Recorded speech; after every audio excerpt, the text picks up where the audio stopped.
कि श्री राम के गुण ही इतने अनोखे हैं कि वो किसी भी व्यक्ति को आकृष्ट किए बिना नहीं रहते। इस तरह से कवियों के द्वारा बार बार भगवान श्री राम के गुणों की चर्चा की गई, गुणों का वर्णन किया गया। तब एक दूसरा प्रश्न सामने आया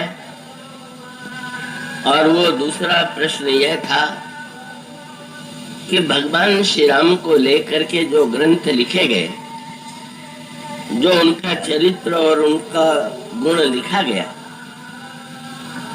उसकी कथाओं में इतनी भिन्नता क्यों है? अगर किसी व्यक्ति का इतिहास हम लिखने बैठेंगे तो इतिहास में सभी लेखकों के द्वारा जो घटनाएं लिखी जाएंगी वे तो बिल्कुल एक रूप में ही होंगी, और श्री राम को लेकर के जितने ग्रंथ लिखे गए उसमें कुछ न कुछ भिन्नता है। और उस समय भगवान श्री राम के संदर्भ में जितने महान ग्रंथ प्रचलित थे उनमें महर्षि वाल्मीकि की रचना, उनकी रामायण सर्वोत्कृष्ट रूप में वंदनीय थी, पूज्य थी। गोस्वामी जी ने जब श्री राम के चरित्र का वर्णन किया तो वे यह जानते थे कि वाल्मीकि रामायण की अपेक्षा, वाल्मीकि रामायण की तुलना यदि करें तो रामचरितमानस और वाल्मीकि रामायण के कथा प्रसंगों में अनेक अंतर। ऐसी स्थिति में गोस्वामी जी से लोगों ने ये जिज्ञासा की होगी, या प्रबुद्ध गोस्वामी जी इसे जानते थे कि लोगों के मन मस्तिष्क में ये संशय उत्पन्न होगा, और इसीलिए उन्होंने भूमिका की इन पंक्तियों में सुनने और पढ़ने वालों के लिए एक सूत्र दिया।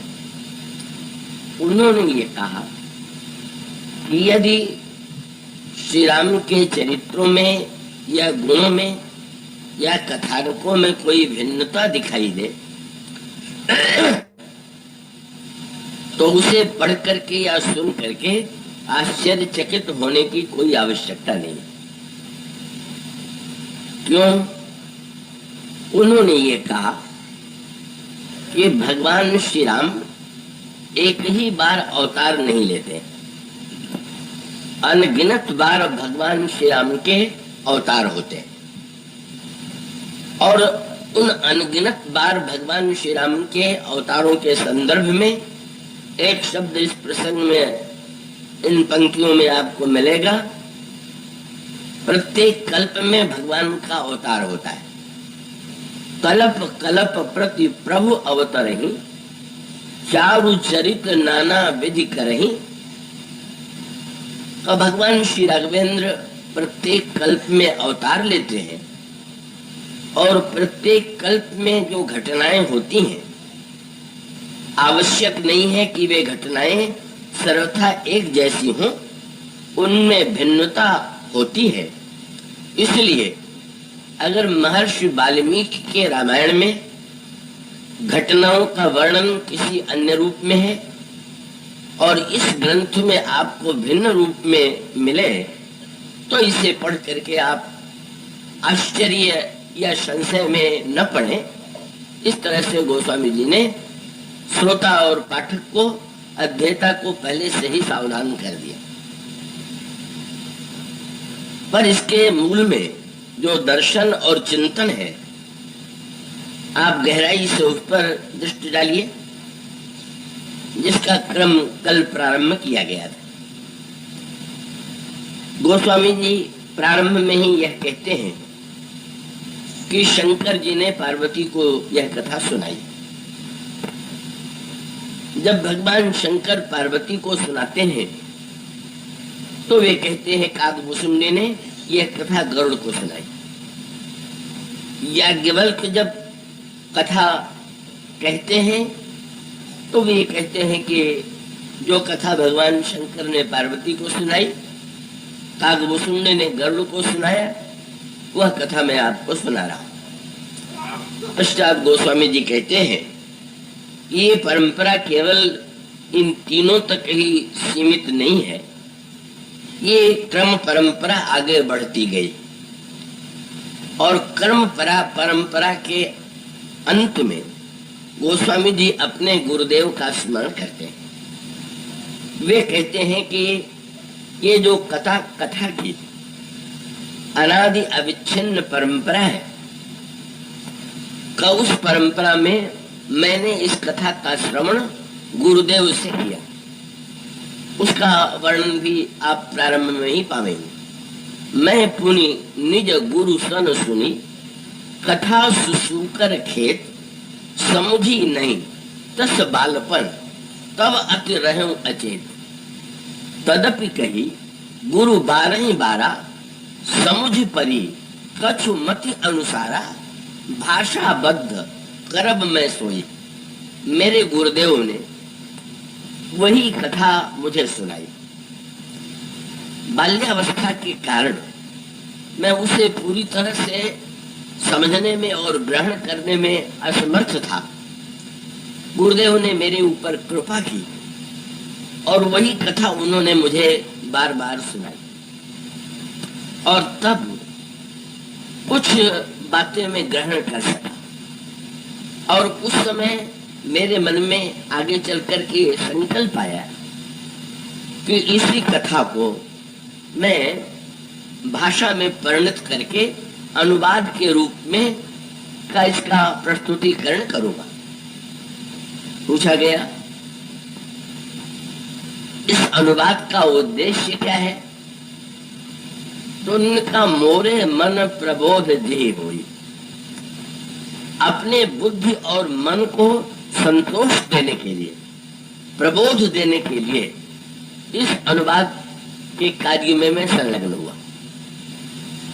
अब इस क्रम परंपरा का वो संदर्भ कल आपके समक्ष जो रखा जा रहा था, का उसका मूल अभिप्राय ये है कि वस्तुतः तत्वतः तो राम कथा अनादि है, पर अनादि होते हुए भी वह राम कथा विविध व्यक्तियों के माध्यम से प्रकट होती,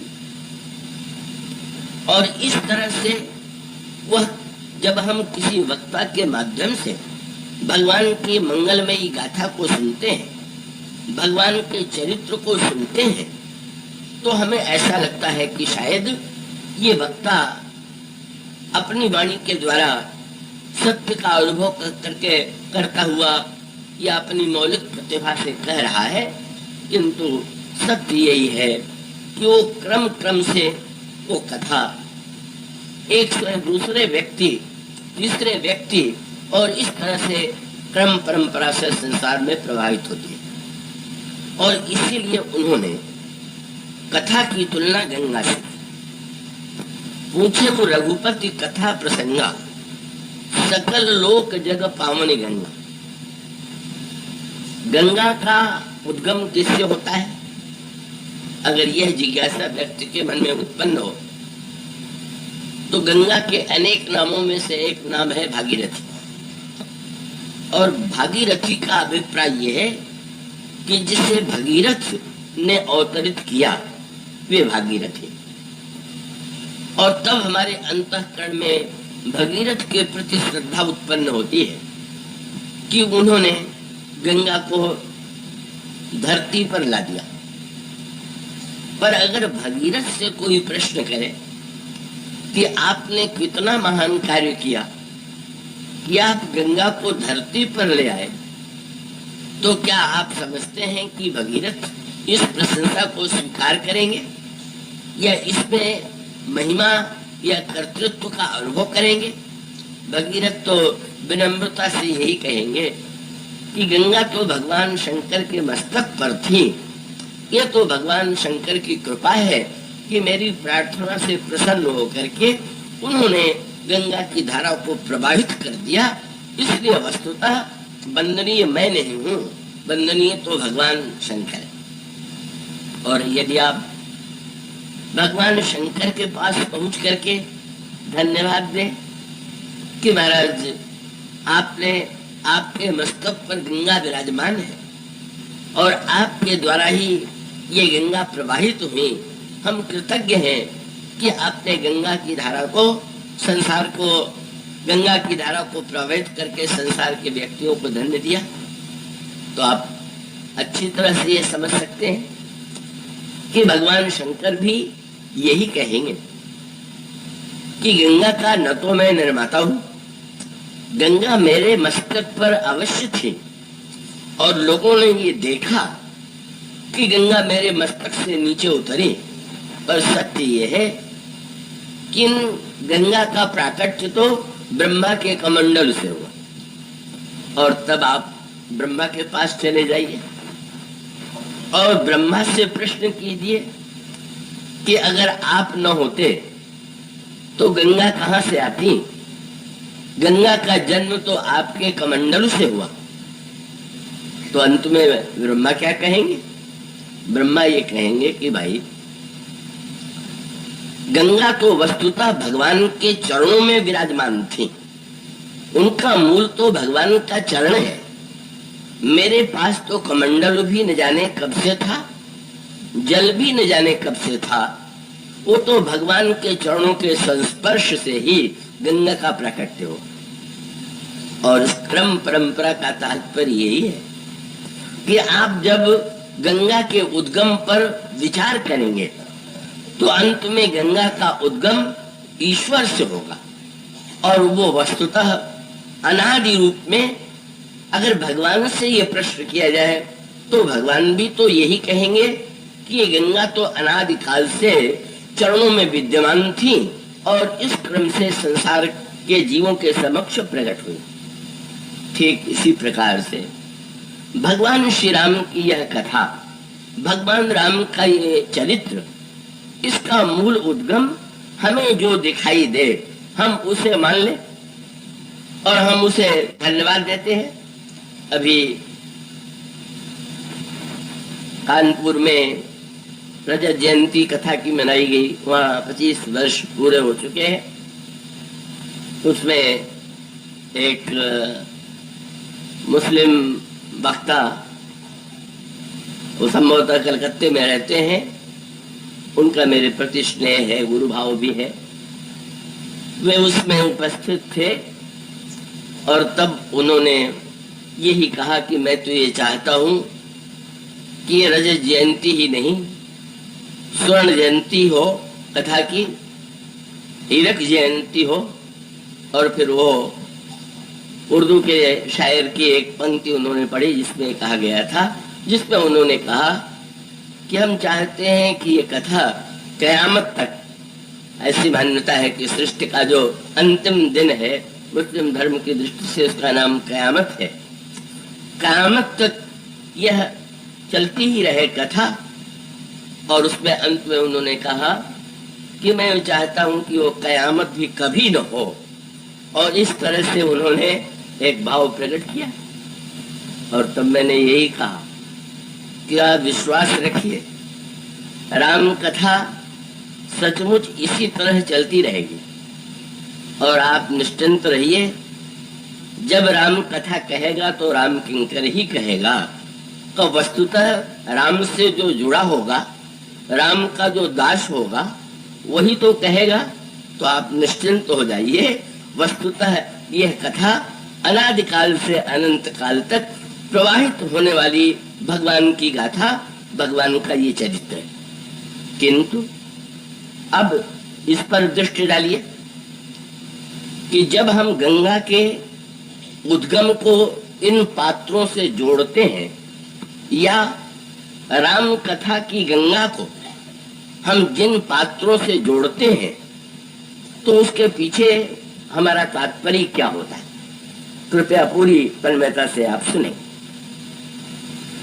श्री रामचरितमानस में आया, भगवान श्री राम लक्ष्मण और सीता के साथ गंगा के किनारे खड़े और भगवान राम गंगा में स्नान करने से पहले अपने दोनों प्रिय श्री सीता जी और श्री लक्ष्मण को कथा सुनाने लगे। और भगवान श्री राम ने, वहां पर गोस्वामी जी के पंक्ति है, कही कही कोटिक कथा प्रसंगा का राम, कही कही कोटिक कथा प्रसंगा राम बिलो कहीं गंग तरंगा। भगवान श्री राघवेंद्र गंगा की लहरों को देख रहे हैं, गंगा की तरंग को देख रहे हैं, और उन तरंगों को देखते हुए भगवान श्री राम उन दोनों को गंगा की करोड़ों कथाएं सुनाते हैं। अब इस वाक्य के संदर्भ पर विचार कीजिए और उसका अभिप्राय यह है कि गंगा तो एक है, पर जब उसमें लहरें उठती हैं तो वस्तुतः प्रत्येक लहर के साथ गंगा का एक जल किसी न किसी रूप में, तरंग के रूप में आपके सामने आता है।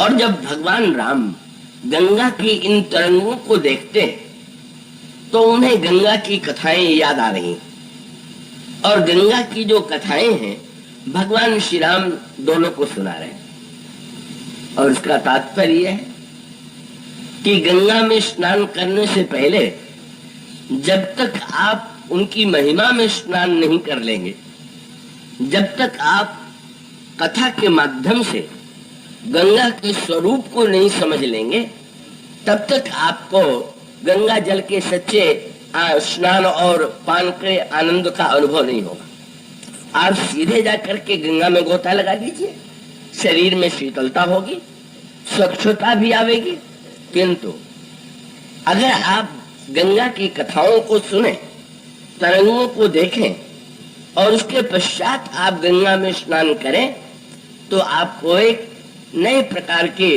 दिव्य भावना की अनुभूति होगी। और उस अनुभूति का सूत्र संदर्भ में संक्षेप में यूं कहें, और राम कथा के संदर्भ में भी सूत्र वही। गोस्वामी जी राम कथा की गंगा का प्रवाह सामने लाने के पहले जिन नामों का स्मरण करते हैं, उन नामों का तात्पर्य क्या, या इन गंगा के प्रादुर्भाव के साथ जो नाम जुड़े हुए हैं उनका अभिप्राय क्या। और उसका अभिप्राय है, जब भगीरथ पर हमारी दृष्टि जाती है और हम गंगा का स्मरण भागीरथी के नाम से करते हैं, क्या वस्तुतः भगीरथ गंगा के पिता हैं क्या? वस्तुतः तो वे पिता नहीं, पर हम ये कहते हैं कि भगीरथ की पुत्री गंगा है इसलिए भागीरथी है। और इसका अभिप्राय कि आप व्यक्ति को भूल जाइए, भगीरथ के अंतःकरण की जो वृत्ति है उस पर दृष्टि डालें, और उस पर यदि आप दृष्टि डालेंगे तो आपको एक सूत्र मिलेगा कि भगीरथ के चरित्र का तत्व यही है, आप उससे परिचित हैं कि वे गंगा की धारा को पृथ्वी पर लाना चाहते हैं, पर केवल अपने स्वार्थ के लिए नहीं। उनके जो पुरखे कपिल मुनि के शाप से भस्म होकर के ऐसी स्थिति में पड़ गए हैं, उनके उद्धार और कल्याण के लिए वे चाहते हैं कि गंगा धरती पर आवे। और इसका अभिप्राय यह है, भगीरथ के अंतःकरण में मूलतः परोपकार की वृत्ति है, केवल अपने ही गति की चिंता उन्हें नहीं है, अपने ही स्वर्ग की चिंता उन्हें नहीं है, उन्हें अपने जो पूर्व पुरुष हैं, पुरखे हैं, उनके कल्याण की चिंता।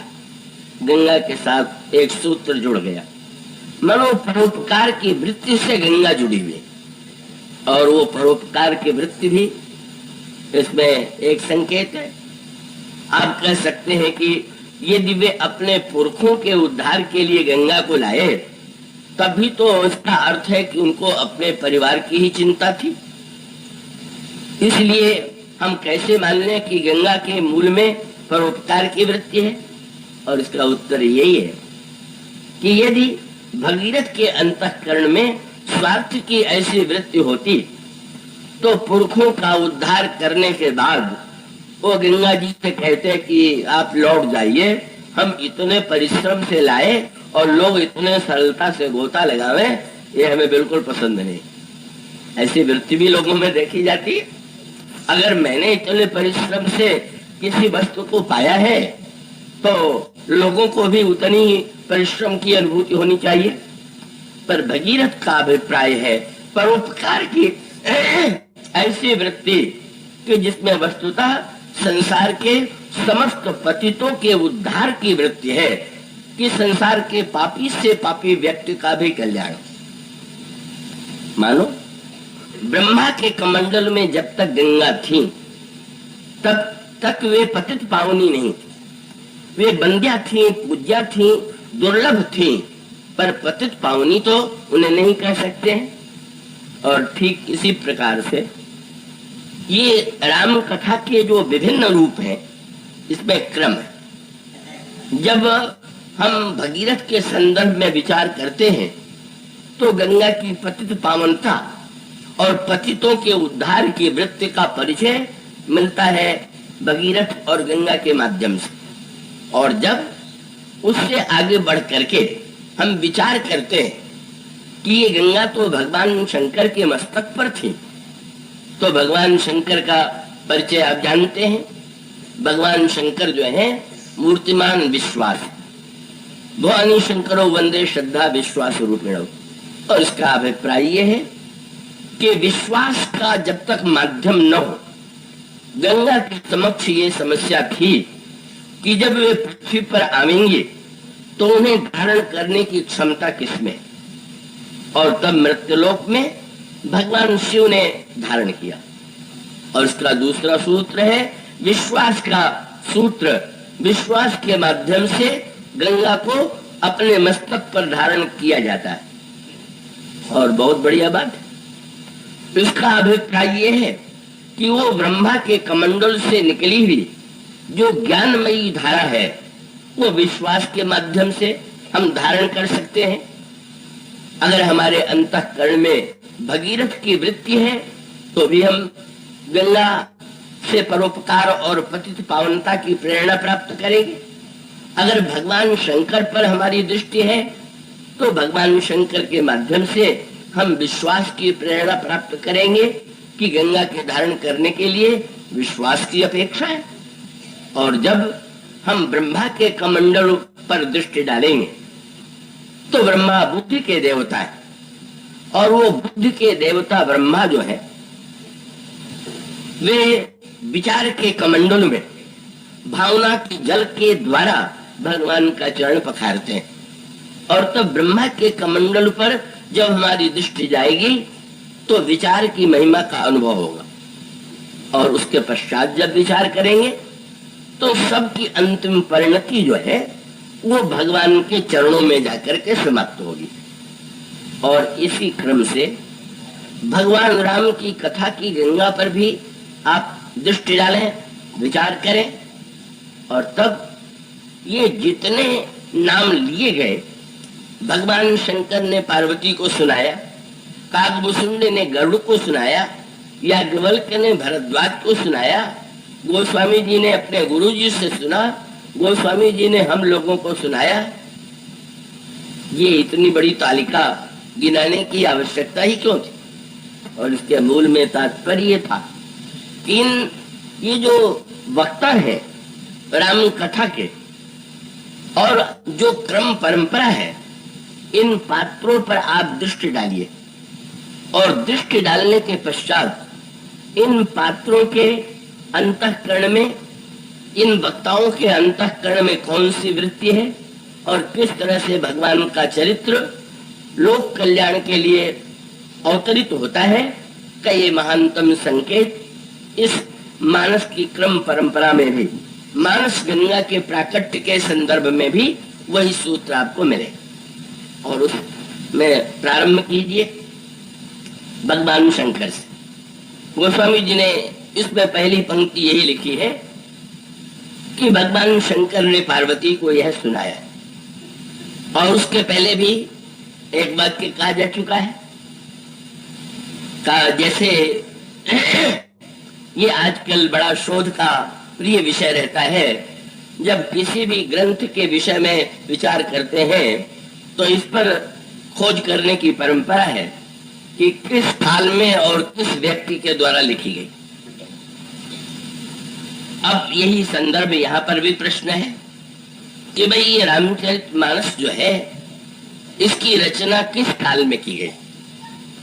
तो आपने एक प्रसिद्ध पंक्ति पढ़ी होगी, सुनी होगी, और उस प्रसिद्ध पंक्ति में गोस्वामी जी ने 1631 का नाम लिखा। संबत 1631 करो था हरिपद धरि सीसा। और तब कई लोग ये मानते हैं कि रामचरितमानस की रचना का प्रारंभ 1631 से हुआ, पर क्या ये वस्तुतः सत्य है क्या? आप दो शब्दों पर ध्यान दीजिए। एक तो गोस्वामी जी ने प्रारंभ में 1631 तो लिख दिया, और तब ये आशा की जा सकती थी कि जब वो रामायण की रचना का अंतिम भाग लिखेंगे तो ये भी लिख देंगे कि ये कब समाप्त हुई। आप ग्रंथों में आलोचना के पाएंगे, कोई कहता है कि 2 वर्ष में, कोई कहता है 2 वर्ष 9 महीने में, और अभी तो कुछ समय पहले समाचार पत्र में एक महात्मा का उदाहरण देकर के कहा गया था 5 घंटे में। बड़ा चमत्कारिक रूप में उसका हिंदुस्तान में वर्णन आया था। पर आप विचार कीजिए, गोस्वामी जी ने 1631 का नाम लिखा, पर अंत में क्या अंतिम तिथि लिखना भूल गए क्या? पर उसका अभिप्राय यह था कि वस्तुतः रामचरितमानस जो है वो 1631 में लिखा नहीं गया। गोस्वामी जी के शब्दों पर, 2 शब्द पर ध्यान दीजिए। उन्होंने कहा कि संबत 1631 करो कथा। 1631 में कहा रामनवमी के दिन मैं श्री राम की यह कथा कह रहा हूं। और एक शब्द जुड़ा हुआ है कि अवधपुरी यह चरित्र प्रकाशा। इस तिथि को भगवान श्री राम का चरित्र प्रकाशित हुआ। और सांकेतिक अर्थ ये है कि वस्तुतः ये लेखन की तिथि नहीं, केवल उनका तात्पर्य ये था कि इस तिथि को सबसे पहले श्री अवध में यह कथा उनके माध्यम से लोगों के समक्ष आई, मेरे माध्यम से प्रकाशित हुई, या मैंने कथा कही। आप इस समय आपके सामने एक वक्ता के रूप में मैं दिखाई दे रहा हूं और आप कथा सुन रहे हैं, पर वस्तुतः कथा जब कही गई और जब सुनी गई तो उसके पहले इस कथा क्रम की तो परंपरा होगी। मानो गोस्वामी जी ने कथा के केवल प्रकाश की, कथा के वर्णन की तिथि लिखी, लेखन की नहीं। और जब कल्पना कीजिए अंत में उन्होंने लिखा ही नहीं, तो आजकल तो लोग खोज करके बता दे रहे हैं।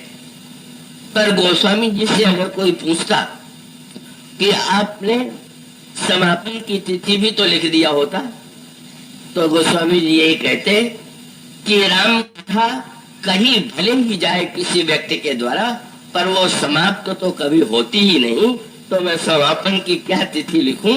इसलिए राम कथा निरंतर चलती ही रही है और चलती ही रहेगी। और उस संदर्भ में भी गोस्वामी जी ने फिर ये जोड़ दिया कि मेरे माध्यम से भी जो यह कथा कही गई उसके रचयिता तो भगवान शंकर। और बड़ी गुत्थी, इसका अर्थ है कि अगर एक क्षण के लिए हम गोस्वामी जी को स्वीकार कर रहे तो गोस्वामी जी तो कह रहे हैं मेरे द्वारा लिखा ही नहीं गया, शंकर जी इसके वक्ता है। और तब पूछा गया कि शंकर जी ने किस तिथि को लिखा, वही बता दीजिए, किस युग में लिखा। तो बड़ी अद्भुत पंक्ति रामायण में मिली, क्या रच महेश निज मानस राखा, कोई तिथि नहीं। और रचना भी जो की गई वो कागज पर नहीं की गई, लेखनी के द्वारा नहीं की गई, कहीं उसको किसी शिष्य ने लिखा नहीं। सबसे पहले भगवान राम के इस चरित्र की रचना भगवान शंकर ने हृदय में किया। ऐसी स्थिति में यदि आप सचमुच समय की खोज में व्यर्थ समय गंवाते हैं तो आप वस्तुतः रामायण का जो मूल उद्देश्य है उसे भटक जाते हैं। उसका अर्थ ये है कि भगवान, आप किसी संग्रहालय में जाइए तो वहां भले ही पता लगाइए कि ये मूर्ति किस राजा के काल में बनी, किस मूर्तिकार ने बनाई, और उसकी कला का आनंद लीजिए। पर मंदिर में जब दर्शन करने जाइए तो बिल्कुल ये न पूछिए कि ये मूर्ति कितने दाम में आई हुई है, कहां से आई हुई है, इसका बनाने वाला कौन है। तब तो आपने सारा आनंद ही खो दिया। आप दर्शन कर रहे हैं भगवान का और खोज रहे हैं भगवान के बनाने वाले को, और कितने रुपए में वो मूर्ति आई। उसका अर्थ है कि आपने भक्ति भावना की दृष्टि से आंखों से नहीं देखा, आप तो केवल स्थूल प्रस्तर शिला को देखने गए, उसकी कला को देखा। उस चैतन्य पर आपका अगर दृष्टि जाती तो इन उलझनों में आप न फंसते। और इसलिए आप इस व्यर्थ के प्रयास में क्यों संलग्न होते हैं कि भगवान शंकर ने किस युग में या किस तिथि में या किस संवत में यह कथा लिखी, और लिखने के क्रम की ओर जो संकेत किया गया वो संकेत सर्वश्रेष्ठ है। और उसका अभिप्राय है कि भगवान श्री राम की कथा सबसे पहले अगर कहीं उसका अनुभव होना चाहिए तो उसका प्रादुर्भाव जो होना चाहिए वो हृदय से ही होना चाहिए। हृदय, और वो हृदय भी किसका? भगवान शंकर का।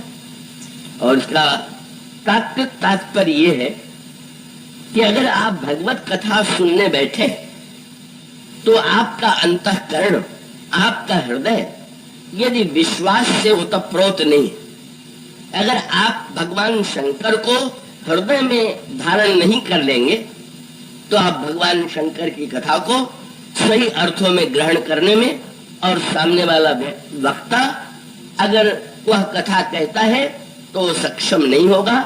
इसीलिए कहा जाता है कि रामायण के आदि में भगवान शंकर का स्मरण, और आप इस क्रम से भी भली भांति परिचित होंगे कि जब महर्षि भरद्वाज ने याज्ञवल्क्य से कथा के विषय में पूछा तो उन्होंने पहले भगवान शंकर की कथा सुनाना प्रारंभ किया और कितने विस्तार से सुना डाला। आजकल का कोई बुद्धिमान श्रोता होता तो शायद सिर पीट लेता, वक्ता कहां से कहां बहक गया। पूछा गया राम की कथा सुनाइए, चले गए शंकर की कथा सुनाने। ऐसे श्रोताओं से भी मेरा परिचय होता है जो बेचारे बड़े चिंतित हो जाते हैं कि बात कहां से कहां है, पर बड़ी मीठी बात आई। याज्ञवल्क्य जब सुनाने लगे तो भरद्वाज के मन में एक क्षण के लिए भी बात नहीं आई कि ये सुना क्या रहे, और वो बड़े विस्तार से शंकर जी की कथा सुनते रहे। सुन करके आंखों में आंसू आ गए, गदगद हो गए। और तब याज्ञवल्क्य ने कहा, भरद्वाज, तुमने राम की कथा पूछी और मैंने भगवान शंकर की कथा सुनाई। वस्तुतः इसके पीछे एक कारण था, और वो सूत्र आपको रामायण में मिलेगा। प्रथम ही मैं कही शिव चरित, बूझा मरम तुम्हार, और सूचि सेवक तुम राम के, रहित समस्त विकार। मैं कथा कहने के पहले जानना चाहता था कि ये श्रोता सुनने योग्य भी है कि नहीं, और इसीलिए मैं यही कसौटी मानता हूं कि जिसको शिव में प्रेम नहीं है, शिव में भक्ति नहीं है, वह राम कथा का अधिकारी नहीं है। अब मैं तुम्हें राम का चरित्र सुनाता हूं। और ये कितना बढ़िया सूत्र है कि पहले यह तो समझ लिया जाए, और दोनों के संदर्भ में कहने वाले में विश्वास है कि नहीं। अगर कहने वाले के अंतःकरण में विश्वास नहीं है, भगवान राम का चरित्र सुनाया जा रहा है, भगवान राम का प्राकट्य हुआ पौराणिक भाषा में त्रेता युग में। अब एक वक्ता जब बोलने बैठा तो बोलते समय वह केवल पंक्तियों को दोहरा रहा है कि सचमुच उसके मन में दृढ़ विश्वास है कि सचमुच भगवान श्री राम का प्राकट्य हुआ। और इसका उत्तर ये कि अगर केवल वो दोहरा रहा है किसी ग्रंथ से पढ़ करके, तो उसकी वाणी में सच्चा बल हो ही नहीं सकता है। वो तो केवल एक पंक्तियों को दोहरा देगा।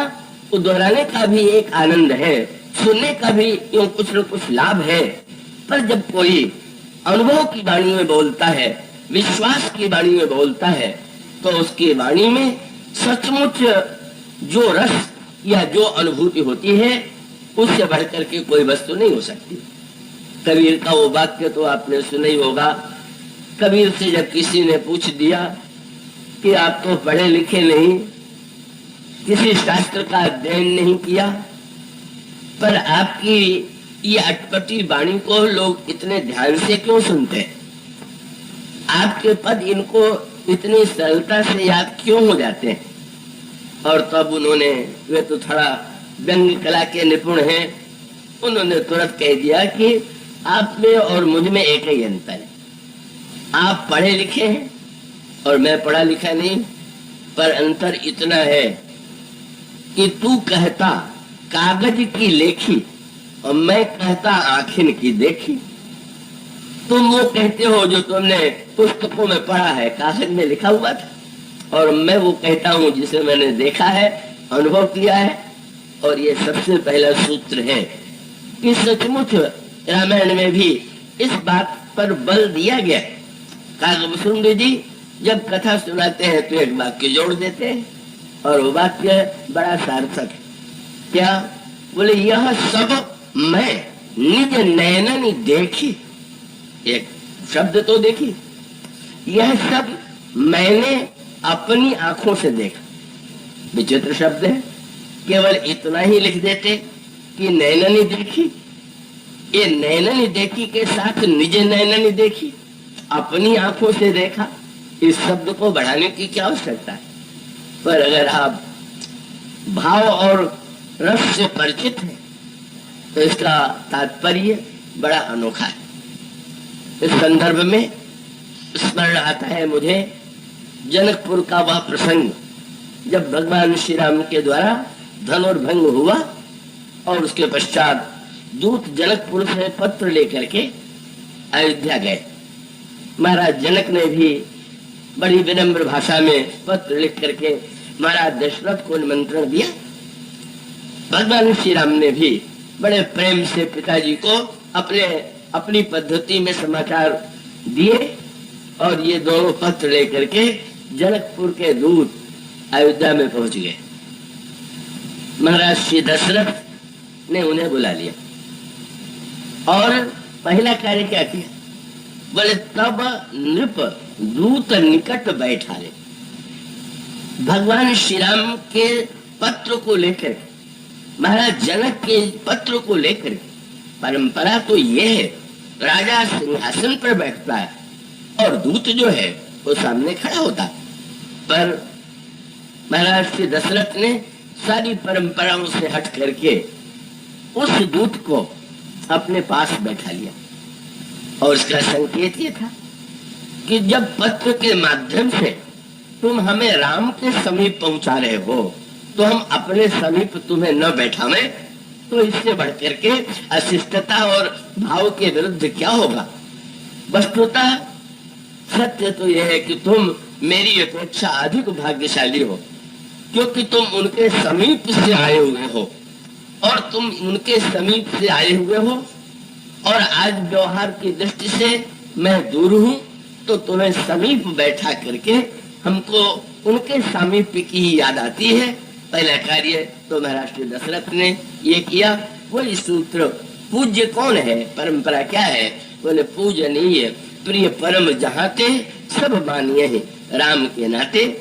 दूत सभा की मर्यादा नहीं, राम के नाते से पास में बैठा लिया और फिर बोलना प्रारंभ किया और कहने लगे मधुर मनोहर वचन उचारे।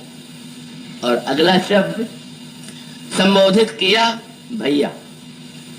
ये संबोधन भी राजा के लिए, किसी दूत के लिए सर्वथा का प्रचलित हो ही नहीं सकता, मान्य नहीं हो सकता, पर उन्होंने भैया शब्द कहा इसमें भी स्नेह की पराकाष्ठा थी और उसका अभिप्राय भी यही था कि मैं ही उनका पिता नहीं हूँ।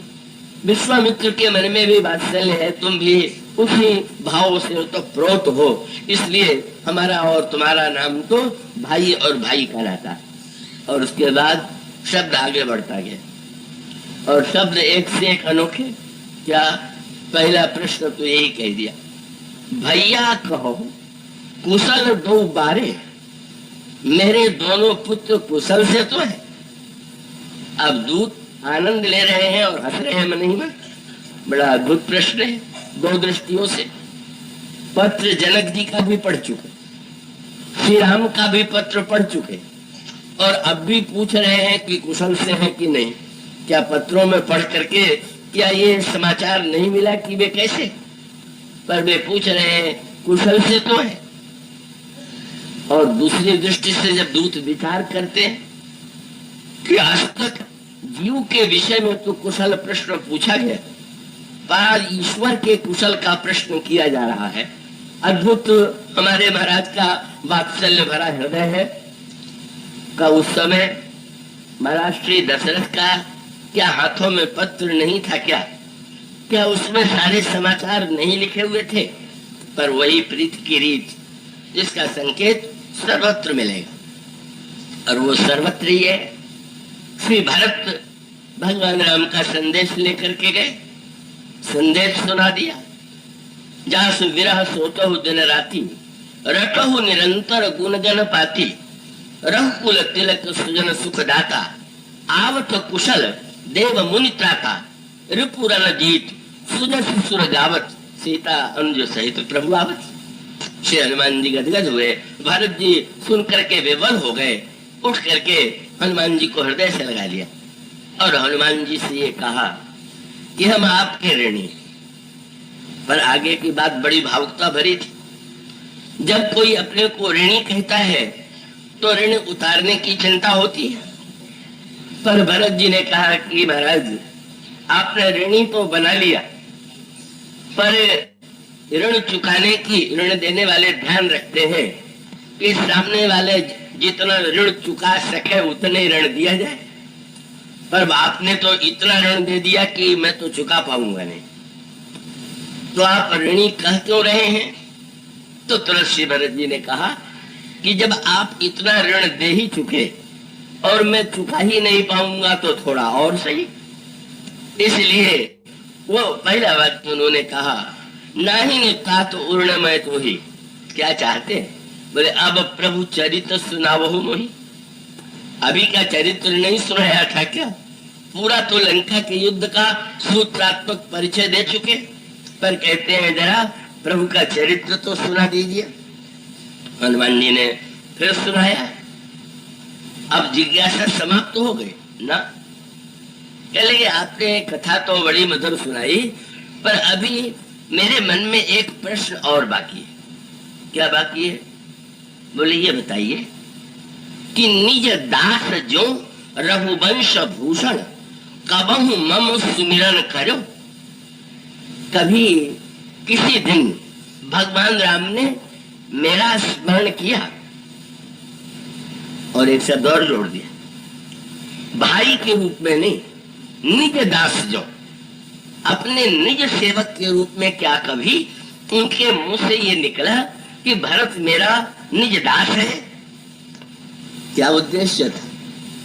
मानो फिर से सुनना चाहते थे। फिर सुनावेंगे किस समय किस रूप में भगवान राम ने मेरा दास के रूप में स्मरण किया। और श्री हनुमान जी इस श्रोता की इस जिज्ञासा को देख करके का अद्भुत बात है। श्रोता तो वक्ता के चरणों में प्रणाम करता है, पर वक्ता ने श्रोता के चरणों को पकड़ लिया और पकड़ करके यही कहा, अब एक दो दिन की बात हो तो मैं सुनाऊं। कोई दिन इतने समय में हुआ ही नहीं कि जब आपका स्मरण उन्होंने न किया। तो उन्होंने यही कहा, रघुवीर निज मुख जासु गुणगन कहत अग जगन्नाथ जो। फिर भी कुछ तो सुना दीजिए। हनुमान जी ने फिर कुछ घटनाएं सुना दिया। अब संकेत था प्रभु आने वाले हैं, शीघ्रता से स्वागत की तैयारी हो गई। राज्याभिषेक हो गया, भगवान राम सिंह विराजमान है, पर दिखाई दे रहा है कि श्री भरत और शत्रुघ्न नहीं। पता लगाया गया, कहा चले गए, और तब लिखा हुआ भरत शत्रुघ्न दूनों भाई और सहित पवन सुत उपवन जाए। हनुमान जी को भी ले गए, हनुमान जी भी नहीं दिखा रहे, और एक वृक्ष के नीचे हनुमान जी को बैठा दिया। और हनुमान जी से क्या कर रहे हैं? बोले भरत शत्रुघ्न दोनों भाई सहित पवन सुत उपवन जाई, बूझे बैठी राम गुण गा। भगवान के गुणों की चर्चा कथा सुनाई, और कह हनुमान सुमति अवगा। हनुमान जी बड़े प्रेम से सुनाते हैं।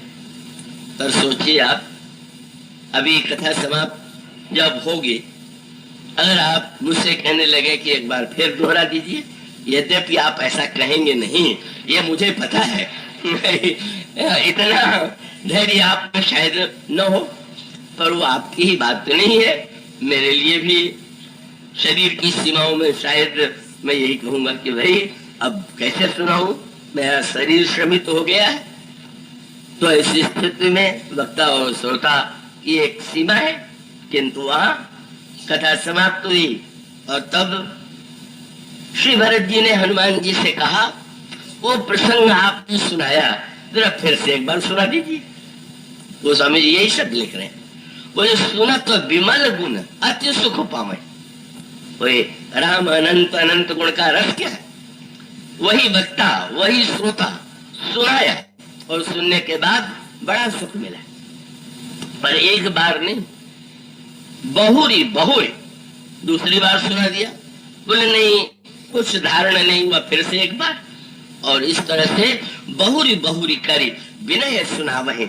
सुनाता इस तरह से बार बार प्रार्थना करते हैं, भरत जी सुनते हैं, हनुमान जी सुनाते हैं, मानो भगवान के अनादि अनंत गुण जो है, ऐसा वक्ता और ऐसा श्रोता जिसको भगवान के गुणों का सच्चा परिचय है, और उसको सुनने की यह जिज्ञासा वृत्ति कि वो सुन करके भी तृप्ति का अनुभव का नहीं कर रहा है।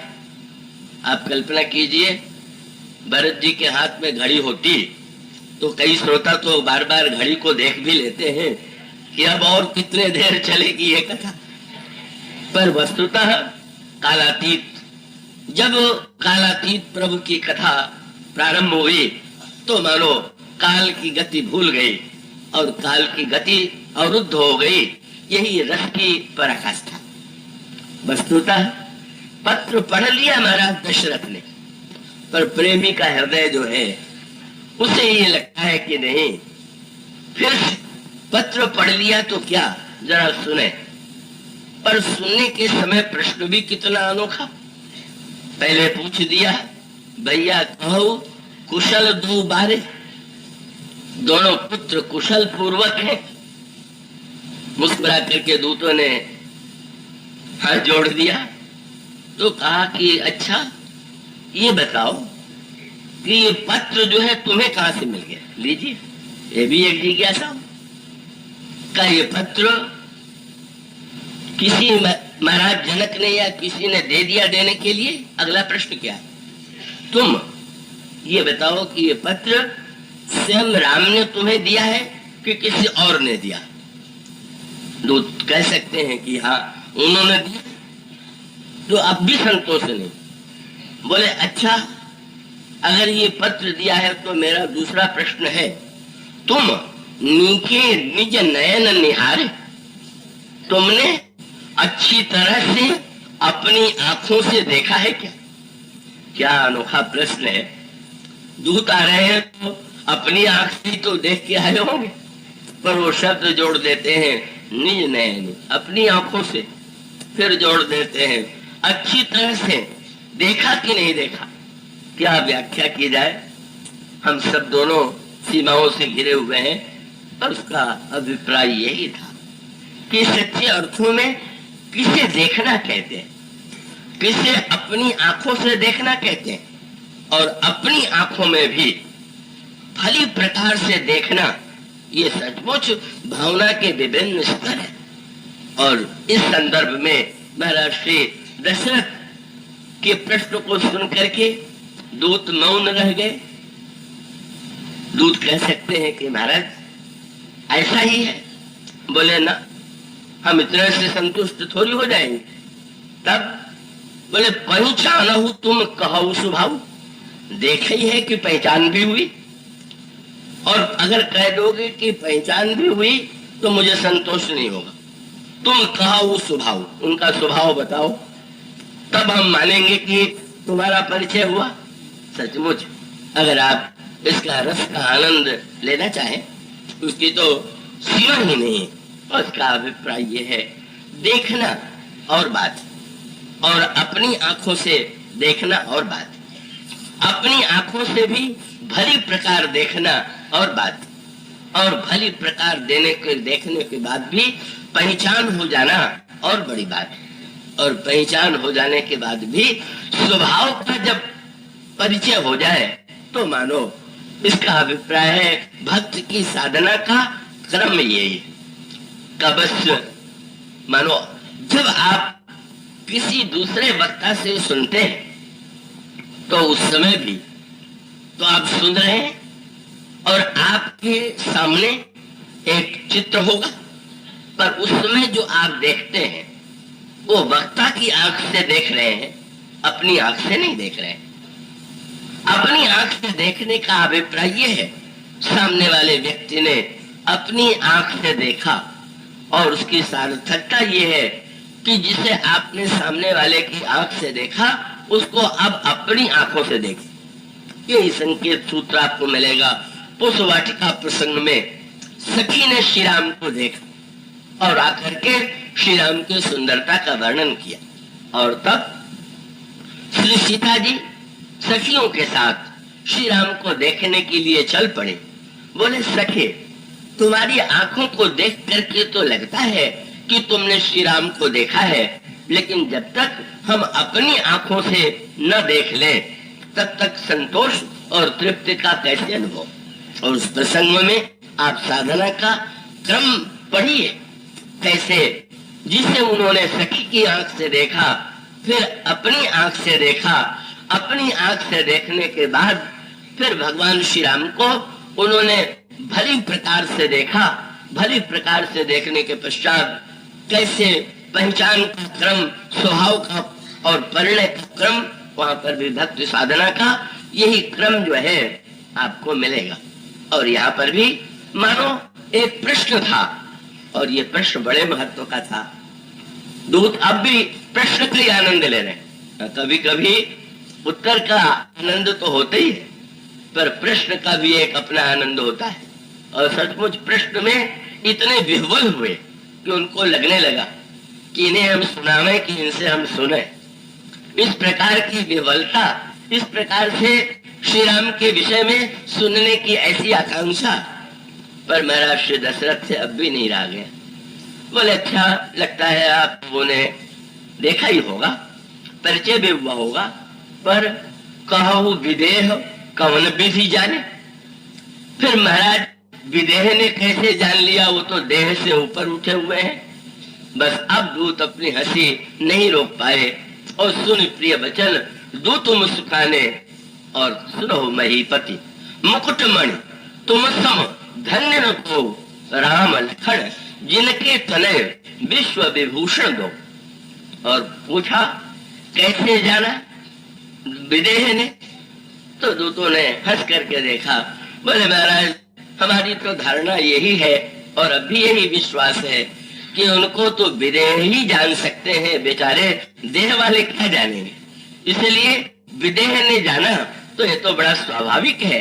और उसका अभिप्राय यह है संसार का सौंदर्य हमें देह में उतारता है और राम का सौंदर्य हमें देह से ऊपर उठाता है। भय विदेह विदेह विषय। और जब पूछ दिया कैसे जाना, तो दूतों ने दृष्टांत दिया। महाराज रात के अंधेरे में कोई वस्तु दीपक के प्रकाश में देखी जाती है, पर क्या ये बताइए कि जब सूर्य निकल आता है तो कोई व्यक्ति अपने परिवार के किसी सदस्य से कहता है क्या कि जरा दीपक जला के देखा और सूर्य निकल आया कि नहीं निकल आया? तो महाराज ये पूछन जोग न तनय थारे, पुरुष सिंह तिहु पुर उजियारे, और तिन कह कही नाक किम चीन्हे, तो देखिए रवि कि दीप कर लीने। महाराज दशरथ को संतोष नहीं, बोले हमारे पुत्र को तो तुम ढाले ही गए, तुम नीके निज नैन निहारे, ये तो जनक वाला उत्तर विदेह का उत्तर दिया। और तब दूतों ने जो उत्तर दिया उसकी गहराई में आप जितना बैठ सकिए। दूतों से महाराज श्री दशरथ ने पूछा, अपनी आंख से देखा कि नहीं, भली प्रकार से देखा कि नहीं? और तब दूतों ने कहा, महाराज आपके पुत्रों को तो ऐसा देखा कि अब क्या हो गया? बोले जब से उनको देखा तब से दिखाई देना ही बंद हो गया। देव देखे तो बालक दो, और अब न आंख तरफ आवत को। और सचमुच भगवान को देखने की, भली प्रकार की देखने की कसौटी ये है कि भगवान को देखने के बाद जब दिखाई देना बंद हो जाए, जब तक भगवान का रूप दिखाई देने के बाद भी और दिखाई दे रहा है तो सचमुच अपनी आंखों से नहीं देखा होगा, भली प्रकार से नहीं देखा होगा। मानो इस रस का, इसका अभिप्राय यही है।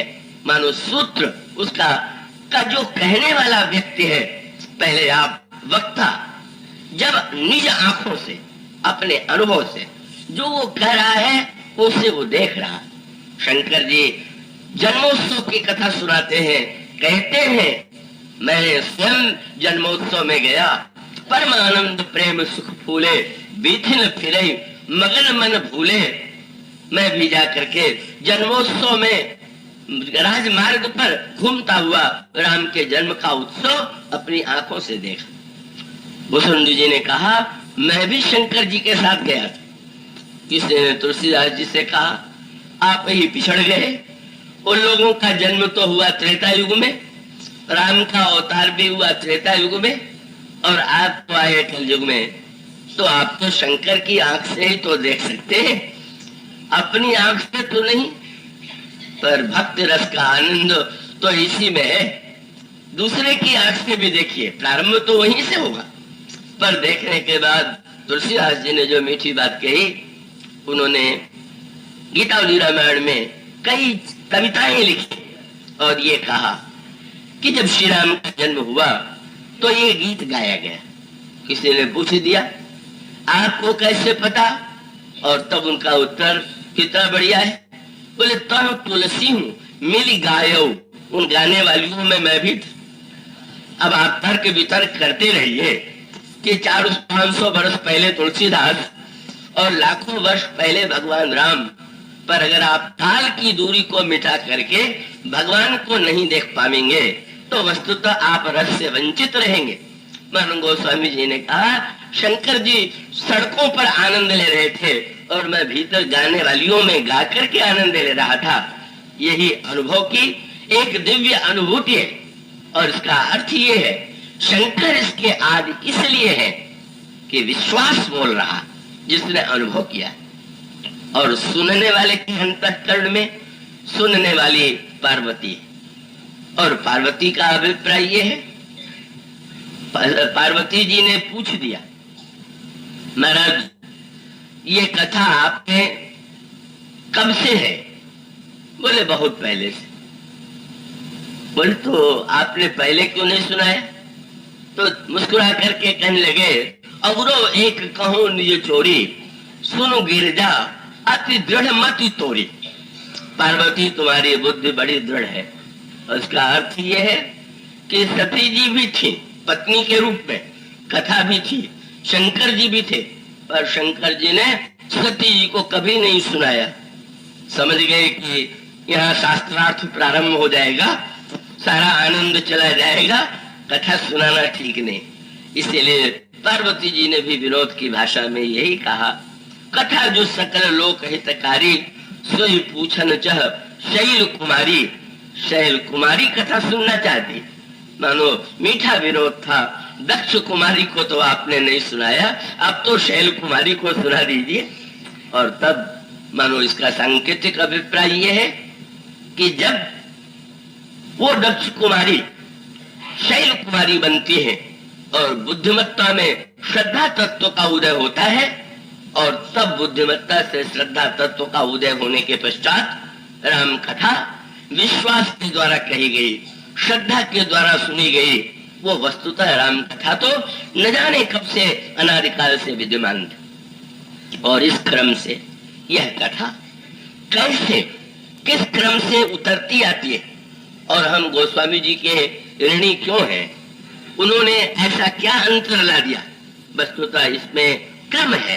शंकर जी से पार्वती जी ने जो सुना उसे आप सुनिए, काकभूषुंड जी ने जो गरुड़ को सुनाया उसे भी सुनिए, याज्ञवल्क्य ने का जैसे सुनाया भरद्वाज को भी सुनिए, और गोस्वामी जी ने जैसे सुनाया उसे भी सुनिए, और ये आप सामने एक जो वक्ता दिखाई दे रहा है उससे भी सुनिए, और सुनने के बाद उसे देखने का स्वयं अपनी आंखों से अपने कानों से प्रयत्न करिए। आज भी फिर समय का अतिक्रमण हुआ। बात यह है कि नदी में स्नान करने की इच्छा लेकर के जाते हैं और बहुत बुद्धिमान लोग तो लोटे से ही नहा लेते हैं कि जिससे ज्यादा गहराई में डूबने का डर न रहे। पर मैंने सोचा कि आपने बुद्धि के लोटे से तो अधिक नहाया, जरा भीतर भी चलिए, जरा और डूब जाइए, समय का भान भूल जाइए, फिर हम आगे चल करके कल से प्रारंभ करेंगे। बोलिए श्री राम।